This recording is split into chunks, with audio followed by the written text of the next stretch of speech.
ஒரு குருவானவர் தன்னுடைய சீசர்களோடு ஒரு ஊருக்கு பயணம் செய்கிறார். அப்படி பயணம் செய்து கொண்டிருக்கும் போது குறுக்கே ஒரு ஆறு தண்ணீர் ஓடிக்கொண்டு இருக்கிறது.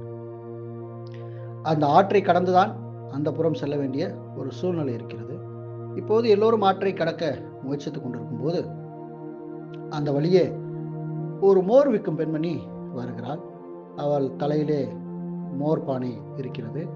இப்போது அவளும் ஆற்றை கடந்து அந்த பக்கம் போக வேண்டிய ஒரு சூழல் அவளுக்கு ஏற்படுகிறது.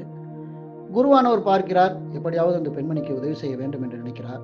தன்னுடைய சீசர்களை அழைத்து அந்த பெண்மணியின் குடத்தை நீங்கள் இறக்கி அதை சுமந்து கொண்டு அக்கறைக்கு கொண்டு செல்லுங்கள் என்று சொல்கிறார்.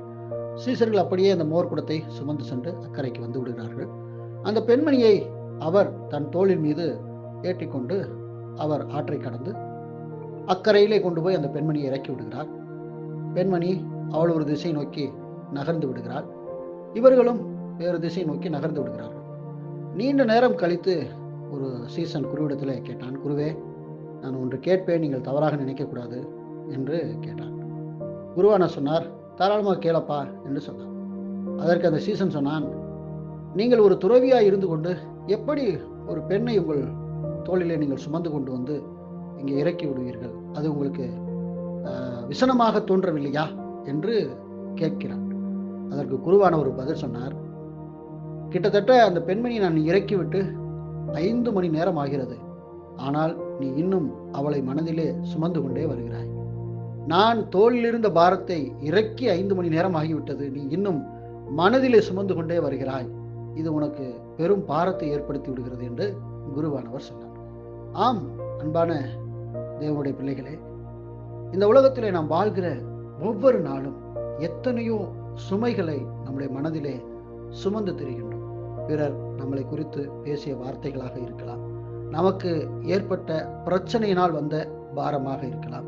இப்படி நம்முடைய இருதயத்தை நாம் நிறுத்து பார்ப்போம் என்றால் எண்ணற்ற சுமைகளோடு நாம் நகருகிறவர்களாக இருக்கிறோம். பிரச்சனைகளை இறக்கி வைக்க இடம் தெரியாது அலைந்து கொண்டிருக்கிறோம். ஆகவேதான் கர்த்தராகிய இயேசு கிறிஸ்து இப்படி சொன்னார், வருத்தப்பட்டு பாரம் சுமக்கிறவர்களே, நீங்கள் எல்லோரும் என்னிடத்திலே வாருங்கள், நான் உங்களுக்கு இளைப்பாறுதல் தருவேன். நான் சாந்தமும் மன தாழ்மையுமாய் இருக்கிறேன். என் நுகத்தை உங்கள் மீது ஏற்றுக்கொண்டு என்னிடத்தில் கற்றுக்கொள்ளுங்கள், அப்பொழுது உங்கள் ஆத்துமாக்களுக்கு இளைப்பாறுதல் கிடைக்கும் என்று இயேசு மத்தேயு எழுதின நற்செய்தி 11ஆம் அதிகாரம் 28, 29 அப்படி சொல்லியிருக்கிறார்.